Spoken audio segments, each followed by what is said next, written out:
নিজৰ ইন্ট্ৰডাকশ্যনটো দি দিছোঁ। মই প্ৰয়াস একাডেমীৰ GIS কোঅৰ্ডিনেটৰ হয়, জিঅ'গ্ৰাফিকেল ইনফৰমেশ্যন চিষ্টেম। এইটো আপোনাৰ আপাৰ আছামত এতিয়ালৈকে আমাৰ আপাৰ আছামত একদমেই নাই এই কোৰ্চটো।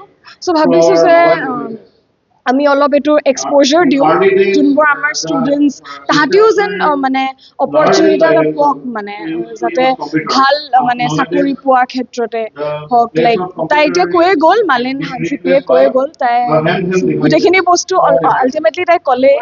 মই সেই একেখিনি বস্তুৱে ক'ম যে এইটো বেটাৰ মানে জবৰ কাৰণেই আমি এইটো কোৰ্চ খুলিছোঁ। আৰু আমাৰ যোনখিনি মানে অসমৰ বিভিন্ন ঠাইত যোনবোৰ ল'ৰা ছোৱালীবোৰ আছে তাহাঁতিও যেন এটা এক্সপ'জাৰ পাওক, আৰু সেইবাবেই মই আজি মানে এইটো কি কয় ইভেণ্ট কৰিছোঁ ইভেণ্টটো। আৰু বাকী ফিজখিনি বহুতেই কম, কাৰণ যাতে চবেই এইটো মানে কোৰ্চটো ল'ব পাৰে। এতিয়া অকল 20,000তে আমি মানে কোৰ্চটো খুলিছোঁ। আদাৰৱাইজ বাহিৰত গ'লে এইটো ফিজটো বহুত বেছি। আমি ইয়াত চবেই যাতে এইটো মানে ল'ব পাৰে কোৰ্চটো, সেইটো বাবে আমি মানে ফিজটো বহুত কম ৰাখিছোঁ।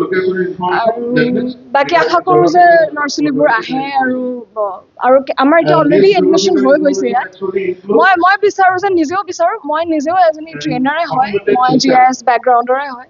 মই নিজেও শিকাম ল'ৰা ছোৱালীকেইটাক, তাহাঁতকো যেন ভাল এটা মানে অপৰচুনিটি দিওঁ পিছত গৈ পেলাই। বাছ সেইবাবে ফিজ 20,000 এতিয়া, আৰু সেইটো গোটেই এটা টাইমত পে' কৰিব নালাগে, কেতিয়াও ইনষ্টলমেণ্টত পে' কৰিব পাৰে। হয়, 6 মান্থছৰ কাৰণে, 6 মাহৰ কাৰণে। মোৰ নাম মিমিটোৰ হয়, প্ৰয়াস একাডেমী। ডাইৰেক্ট আপুনি প্ৰয়াস একাডেমী ইয়াতো ল'ব, ইয়াত আহিলে আজি ইনগ্ৰেল সেশনটো হৈছে মানে প্ৰয়াস একাডেমীত ইন কোলাবৰেশ্যন উইথ GIS ইণ্ডিয়া। আৰু কোৰ্চটো ষ্টাৰ্টিং হৈয়ে গৈছে যদি ইয়াতে ড্ৰোন টেকনলজি সেইবোৰ মানে কোৰ্চ হ'ব। ড্ৰোন টেকনলজি কোৰ্চটোত বেচিক GISৰ পৰা লৈ এডভান্সলৈকে আছে। বেচিক GISৰ পৰা এডভান্সলৈকে মানে এতিয়া ট্ৰেইনিংটো এনেকুৱা টাইপৰ হ'ব যে ষ্টুডেণ্টছবিলাকে ট্ৰেইনিং কমপ্লিট কৰাৰ পিছত মানে এলিজিবল হ'ব যে গভৰ্ণমেণ্ট ডিপাৰ্টমেণ্টছ বা যিকোনো প্ৰাইভেট কোম্পানীত হওক ইণ্টাৰভিউ দিবলৈ, বা যিকোনো কিবা GISৰ পষ্ট ওলাইছে তাতে গৈ ইণ্টাৰভিউ দিব পাৰে বা এক্সাম এপিয়াৰ কৰিব পাৰে। কাৰণ এতিয়া এনেকুৱা হৈছে যে GIS যিকোনো ডিপাৰ্টমেণ্ট হওক চবতে মানে ইউজ হৈ আছে। আৰু এতিয়া আমি ৱেলকাম কৰিছোঁ চব ষ্টুডেণ্টছক। এনেকুৱা নহয় যে যোনে জিঅ'গ্ৰাফী বেকগ্ৰাউণ্ডৰ হয় অকল ইহঁতেহে জইন কৰিব পাৰে কোৰ্চটো।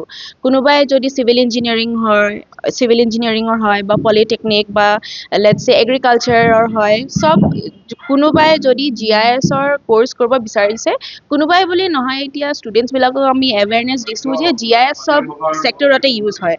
চ' ষ্টুডেণ্টছ যোনবোৰে মানে ইণ্টাৰেষ্টেড আছে ইহঁতে কোৰ্চটো জইন কৰিব পাৰে। এডমিশ্যনটো চলি আছে, এতিয়া ফাৰ্ষ্ট বেচটো ষ্টাৰ্ট হ'ব। আজি ইনগ্ৰেল ছেশ্যন হৈছে, কালিৰ পৰা ক্লাছেছটো ৰেগুলাৰ ক্লাছেছ ষ্টাৰ্ট হৈ যাব। 6 মান্থছৰ কোৰ্চ হয়। হৈছে ফাৰ্ষ্ট বেচৰ কাৰণে, কাৰণ আমি বেচ ৱাইজ থৈ আছোঁ। চ' ফাৰ্ষ্ট বেচৰ কাৰণে এতিয়া 10 ষ্টুডেণ্টছ আছে, তাৰপিছত আকৌ নেক্সট বেচ ষ্টাৰ্ট হ'ব, তাত বেচ ৱাইজ হৈ থাকিব। আমাৰ GIS ভিজন ইণ্ডিয়াৰ পৰা ট্ৰেইন কৰা এজনী টিচাৰ আছে। তাই ট্ৰেইনিং অলৰেডি কমপ্লিট হৈ গৈছে ফ্ৰম GIS ভিজন ইণ্ডিয়া। তাই ট্ৰেইনিং কৰাব ইয়াতে ষ্টুডেণ্টছবোৰক। আৰু ট্ৰেইনিঙৰ টাইমত এনেকুৱা নহয় যে অকল থিয়ৰী হ'ব, চব এক্সাৰচাইজেছ প্ৰেক্টিকেল বেছ হয়।